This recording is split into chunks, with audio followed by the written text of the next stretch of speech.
Listen to it fizz. Alka-Seltzer for headache. Alka-Seltzer for acid indigestion. Alka-Seltzer for cold distress. Alka-Seltzer presents the Quiz Kids. That's the bell calling our class to order, Quiz Kids. And here's your first question. At the first of last week, according to newspaper reports, sleet was under control. Since then, the situation has changed. Can you explain? Now, there's a catchy question. Can you folks at home, can you get the answer? Well, fine. Let's hear now what the youngsters here in school have to say. And here they are, the Quiz Kids and the chief quizzer himself, Joe Kelly.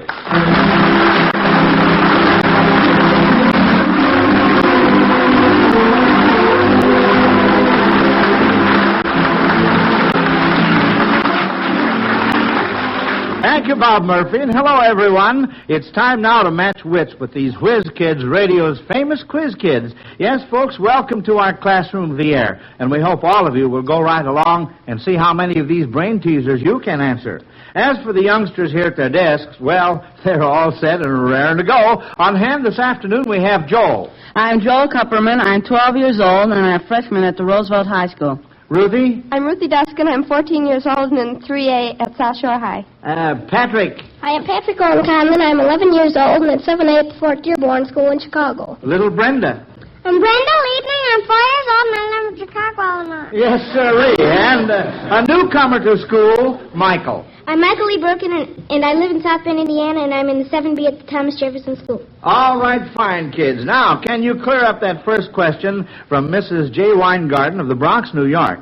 At the first of last week, according to newspaper reports, sleet was under control. Since then, the situation has changed. Can you explain? We have 3 hands up, and Patrick's hand was first. All right, Pat. Well, I wouldn't know, but could that be the name of a man or an animal or something? Well, now, let's see. We're pretty warm, Joel. Well, isn't Sleet a character in Dick Tracy? That's one of those women, and she was pretty much in her cell last week, but now she's causing trouble in the jail. That's right. I should say so. That's the answer, kid. Yes, sir.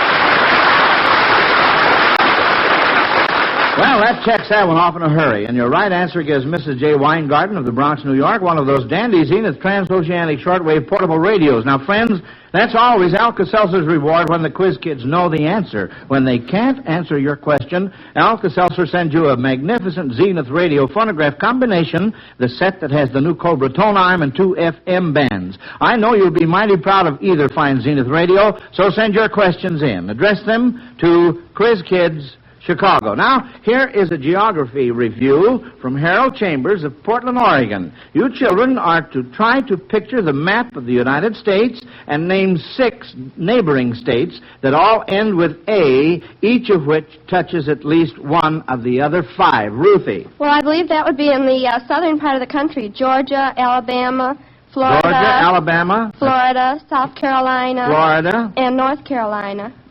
South Carolina and North Carolina. And that's, let's see, 1, 2, 3, 4, 5. We have to have one more. Oh, all right, Ruthie. I can't think of the 6th.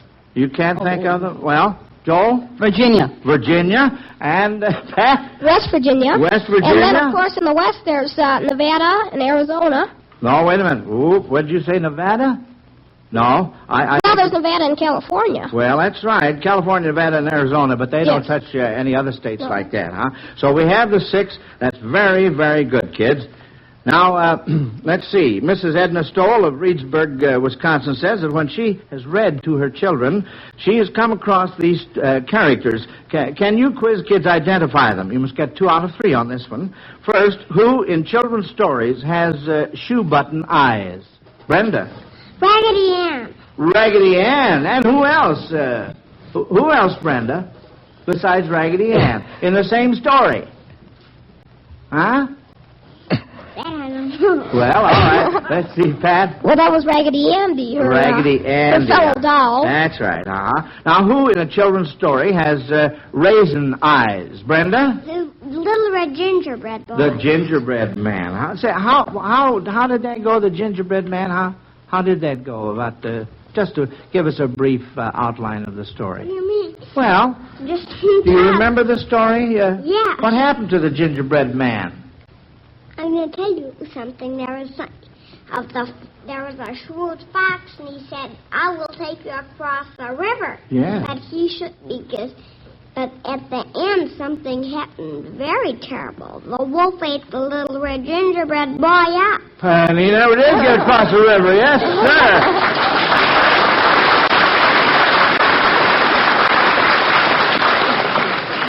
Well, who in a children's poem has eyes like 2 fried eggs? Eyes like 2 fried eggs. Michael? Oh, I forgot, but that was this man under the bridge. What man under what bridge? Huh? Can you He remember the poem? No, I don't remember the poem, but he had a nose like a can opener. Well, I don't think we're thinking of that particular man. Brenda? Well, I think that's in the Three Belly Goat Drops. No, honey. You give up on this one? Joel? Is it Fred Allen? Oh, no. I hope Uncle Fred isn't listening. Well, it's The Old Tramp by James Whitcomb Riley. At the end of the poem there, it says, with a pair of eyes like 2 fried eggs and a nose like a Bartlett pear. Well, we only asked for 2 out of 3, and you gave me 2 out of 3, so that is not amiss. Joanne Wicker of Tulsa, Oklahoma, feels that not every good citizen of the United States could answer this question, and she would like to try it on you, quiz kids. Can you name all the members of President Truman's cabinet? Joel? Well, let's see. There's Secretary of State, Dean Acheson. Right. Secretary of Treasury is John Snyder. Snyder, right. Secretary of Defense is James Forrestal. Correct. See, that's 3. That's Postmaster 3. General That's is Disney. Jesse Donaldson. That's 4. Secretary of Agriculture, let's see, that's Charles Brannan. Brannan, right. That's 5. 5. And then 6 is Secretary of Labor. That's Maurice Tobin. Correct. And let's see what else. Now we have, how many more do we what have? What other portfolios are left? Well, you're going to have to tell me that. See, that's where the catch comes. Let's see, Pat has his hand up. All right, Pat. Well, did he give the Secretary Secretary of Commerce Sawyer? No, that's another one. There's Attorney General Tom Clark. Yes. And, one more. What? One more? His name. One more. Ruthie. Well, I think there's a Knox. I'm not sure what No, cabinet Joel? post. Knox, pardon me, Ruthie, but Knox used to be Secretary of Navy, but the one left is Secretary of Interior, Julius Krug. Julius Krug, right.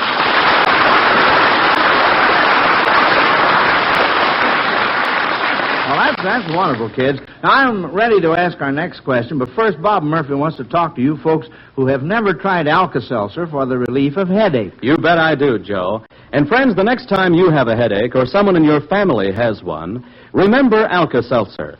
Just drop 1 or 2 Alka-Seltzer tablets into a glass of water. Watch it bubble up and dissolve, then drink it. You'll be amazed and delighted at how quickly this glass of sparkling Alka-Seltzer can bring relief from the pain and distress of your headache. It's not like taking medicine at all. It's so pleasant, so gentle and soothing, yet so fast in relieving the pain that you'll be delighted because your headache will be relieved almost before you know it. Yes, if you're one of the few people who have never taken Alka-Seltzer for headaches, the next time you have a headache, all we ask you to do is try it. Alka-Seltzer will do the rest. If it doesn't please you, your money will be refunded. Get Alka-Seltzer at any drugstore. Try it once, and you'll never be without it in your home. Because there's nothing quite like Alka-Seltzer. And now, kids, try this question from Janet Gibson of New York City. If you youngsters considered the careers of the following people, what kind of ladies' hairdos might each suggest? You must get 2 out of 3 on this one. First one is Johnny of Philip Morris. What type of hairdo? Patrick? Well, that's the page boy. Page boy, that's right. He goes around and pages for Philip Morris. And how about Harry James? What kind of a hairdo? Harry James. Who is Harry James? Joel? Well, he's a trumpet player, I think. Yes, and an orchestra leader. So, does that give you a clue? Anybody a clue? Harry James. Hairdo. Ruthie. Well, this is sort of far-fetched, but in his orchestra, there's probably somebody who bangs on the drums, so that would be Ladies Bangs. Well, no, we're talking about Harry James himself. Patrick? There wouldn't be an upsweep, would it? They have downbeats, and they might have an upsweep, too. Well, that's a very good answer. Michael? Ishkabibble always wears his hair in bangs. Well, we're talking about Harry James, Michael. I don't think Ishkabibble is with Harry James's orchestra. Well, you gave me a pretty logical answer there. Inasmuch as Harry James blows the trumpet, why, I was thinking of a wind-blown bob. Oh, dear. Well, how about the late Alfred Nobel? Joe? Well, I don't know what kind of hairdo it would be, but he's the one. He used to be a Swedish munitions maker, and he sponsors the Nobel Prize. Well, and he invented what? All right, Joel. Well, he invented some sort of gun or cartridge. Well, let's see. Wait a minute now, Ruthie. I believe he invented dynamite. Is that so? Now, there's the clue. A hairdress that was really something. It looks like it's like dynamite. Well, no, you gave this answer to me a while ago. Ruthie? Would it be Bangs? Bangs, that's right.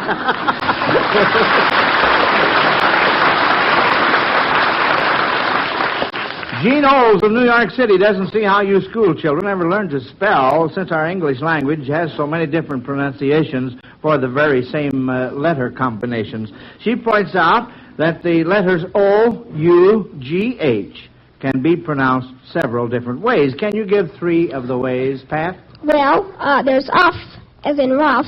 Rough, that's and, one. All right. Through. There's oo, as in through. Yes. And then there's O, as in though. O, as in though. And then there's ot, as in thought. Yes. Uh-huh. And, Michael? Well, I can think of 2. There's, dough. That's dough. Well, that's the same as in though. And brought. What's the other one? Brought. Huh? Brought. Brought. Uh-huh. Well, all right.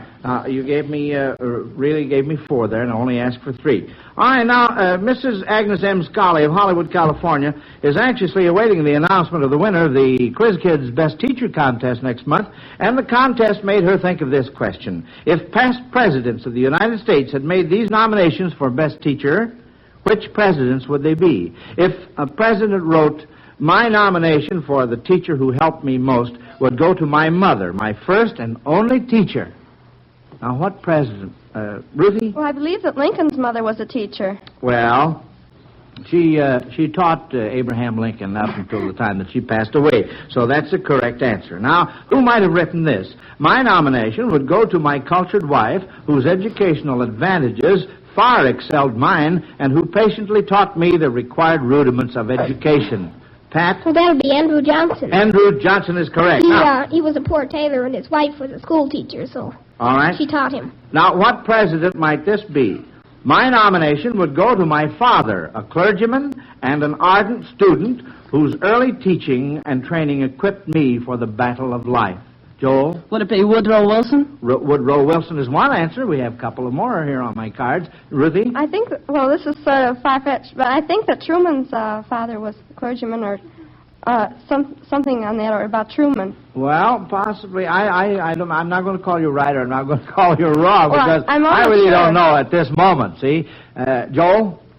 Well, I'm not sure, but I think Calvin Coolidge's one was one also. I know he was a justice of the peace. So well, the other 2 that I have on my card are Chester Allen Arthur and Grover Cleveland.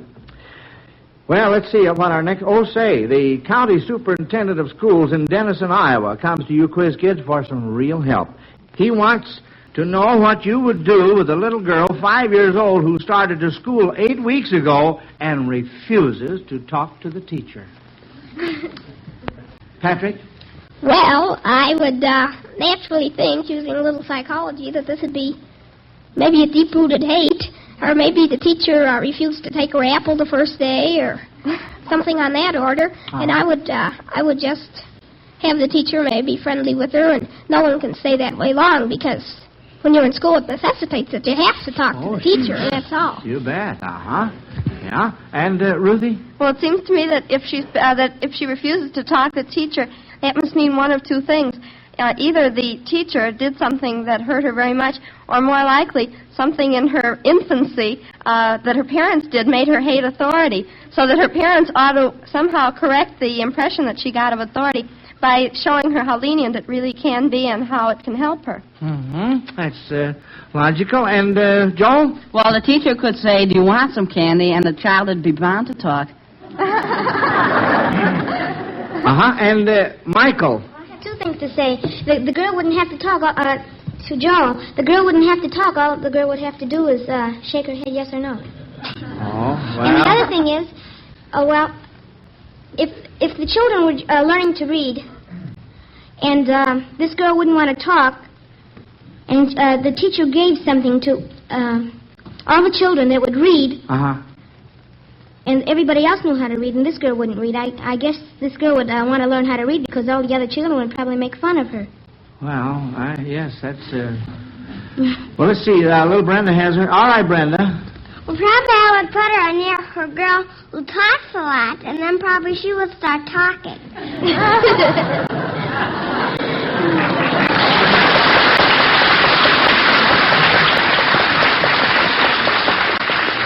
Now, isn't that just like a woman? Brenda, did you want to add something to that, honey? Yes, but if she couldn't do that wouldn't help. She'd probably let her go down to the principal, and the principal will figure it out. Let the principal figure it out. I see. Well, I think we've given some help here to the county superintendent. We'll have to see how they come out with that. Here's a rather unique question from Mrs. Joseph Bresco of Marinette, Wisconsin, kids. I'm going to give you the name of a machine, and you are to think of a part of the body that functions in the same manner as the machine. Then give a song title about it, substituting the name of the machine it resembles. That sounds pretty complicated, but it'll clear up as we go along. Now, here's the first machine, a pump. What part of the body functions like a pump? Michael? Well, your blood vessels pump the blood. Well, yes. Joel? Your heart. Yes, the heart. Now, let's have a song title that mentions the heart, but substitute the word pump. All right, Patrick? Well, this isn't the title, but you could say, when your pump goes bumpity-bump. That's a good answer. That's a good answer, and it rhymes, too, doesn't it?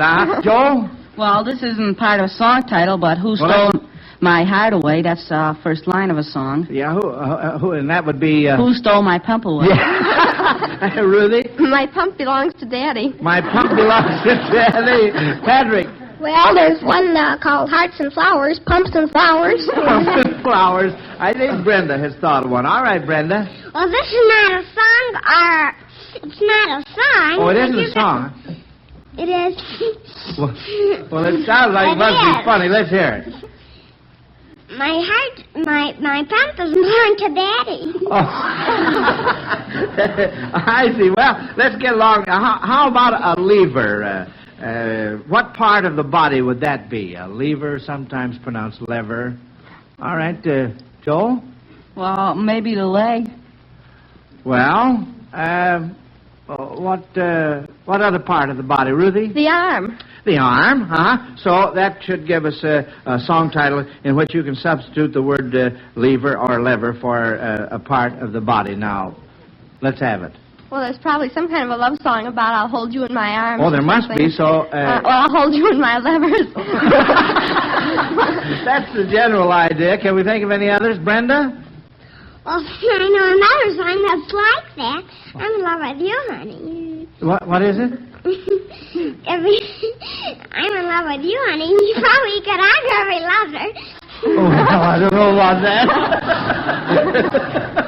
Well, all right, kids. Now, before I give you this next question, we're going to hear from Bob Murphy again. All right, Robert. Thanks, Joe. Earlier this afternoon, friends, we were talking about headaches and how fast and effectively Alka-Seltzer can bring relief from this distress. Now, let's consider Alka-Seltzer for relief from the misery of a cold. I do more than consider it, Mr. Murphy. When I get caught with a cold, the first thing I think of now is Alka-Seltzer's ABC Cold Comfort Treatment. Well, now, you mean that you've... Well, let me explain. Remember that sudden cold spell we had last month? Well, that's when he hit me. Old man cold, I mean.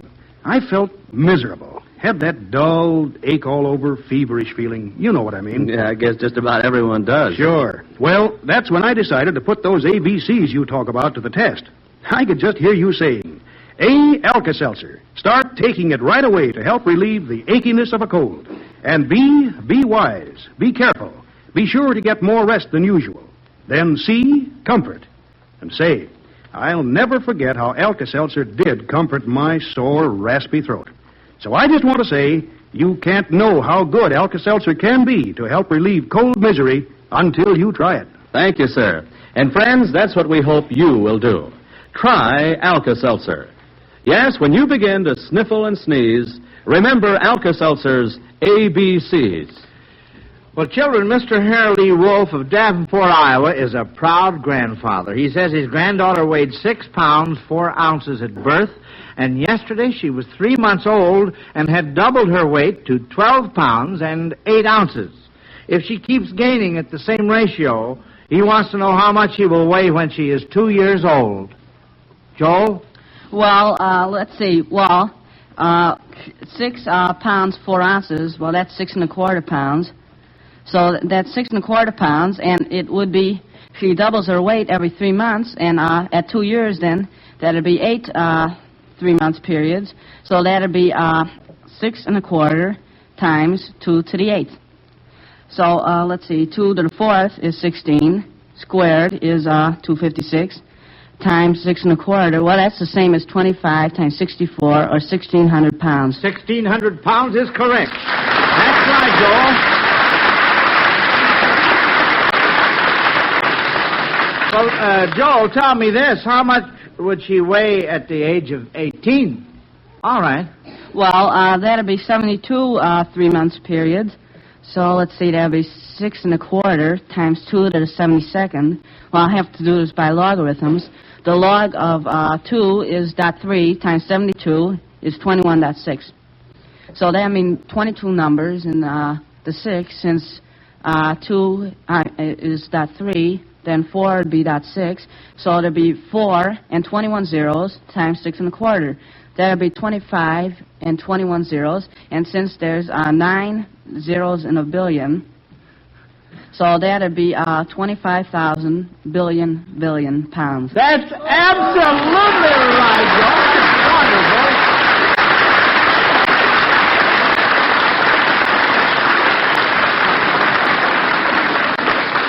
Well, they better watch her diet now, I want to tell you. 25,000 billion pounds.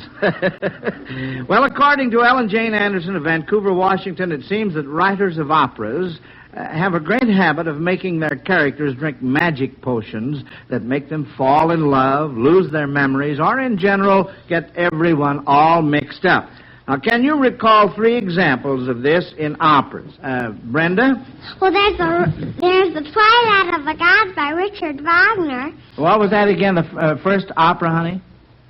What was the name of the opera? The Twilight of the Gods, that's the last opera. All right, fine. Well, go ahead. And Siegfried drinks a potion that makes...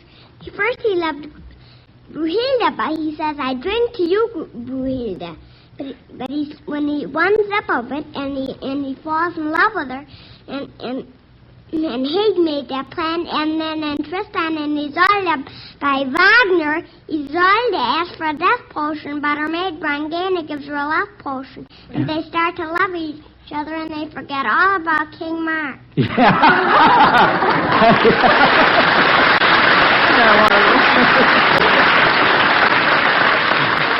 Well, that's just wonderful, Brenda. And Patrick? Well, in Faust drinks a potion to make him younger that Mephistopheles gives him. Yes, And Joel? Well, in Romeo and Juliet, Juliet drinks a potion given to her by Father Lawrence to make her look like dead for 24 hours. That was a sleeping potion, yes. Of course, And, well, are we also... Well, those were all very good answers, kids. Thanks a lot. Now then, let's test your memory for current events with this question from Mrs. L. Parker of New York.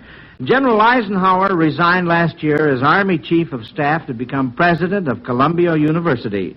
Now he is back in Washington as a temporary advisor to the military establishment.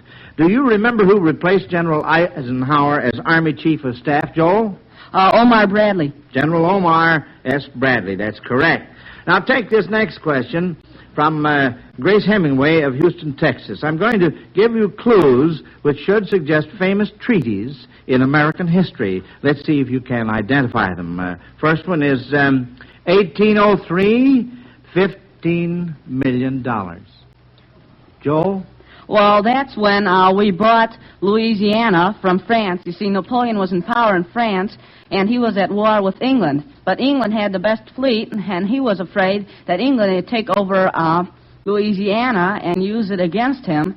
And he also needed money, so he sold it to Louisiana to the United States for $15 million. That's right. That was the Louisiana Treaty. Now, how about 1850 replaced by the Hay-Ponsford Treaty in 1901? Michael? Well, I think that was...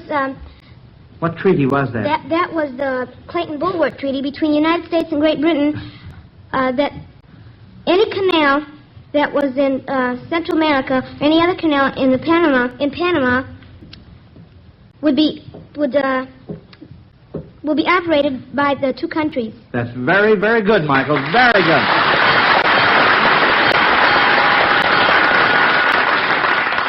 Well, you all heard the bell, children. That means we have just one question left, and it goes to our judges. They'll be able to answer it to tell us who won in today's Alka-Seltzer question session in just a minute. Meantime, here's a very important announcement for all you folks listening in. The battle is on. The battle against America's #1 killer, heart disease. Each year, heart disease takes more lives than the next 5 causes of death added together. And rheumatic heart disease is the leading fatal disease in children from ages 5 to 19. You never know where heart disease may strike next. It may be someone in your own family or a dear friend. Help fight heart disease. Your dimes and your dollars are needed. Don't put it off. Send your contribution to your local Heart Association or to the American Heart Association, Box 500, New York City. Well, Quiz Kids, the judges have handed me your report cards, and I'm ready to read your grades. Now, I want you to keep in mind that your age is taken into consideration, as well as the number of correct answers you gave this afternoon. And remember this, whether you win or lose, you will each receive a $100 savings bond from the makers of Alka-Seltzer to help you with your future education. Now, the grades.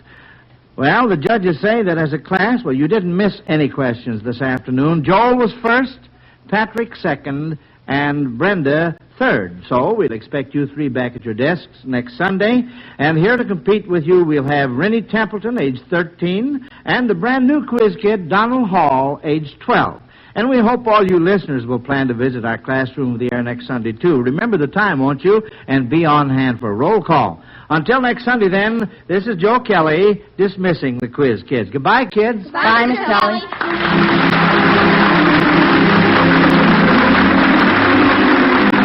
Listen to the Quiz Kids every week, and listen to Alka-Seltzer's News of the World every Monday through Friday on most of these NBC stations. This is Bob Murphy speaking.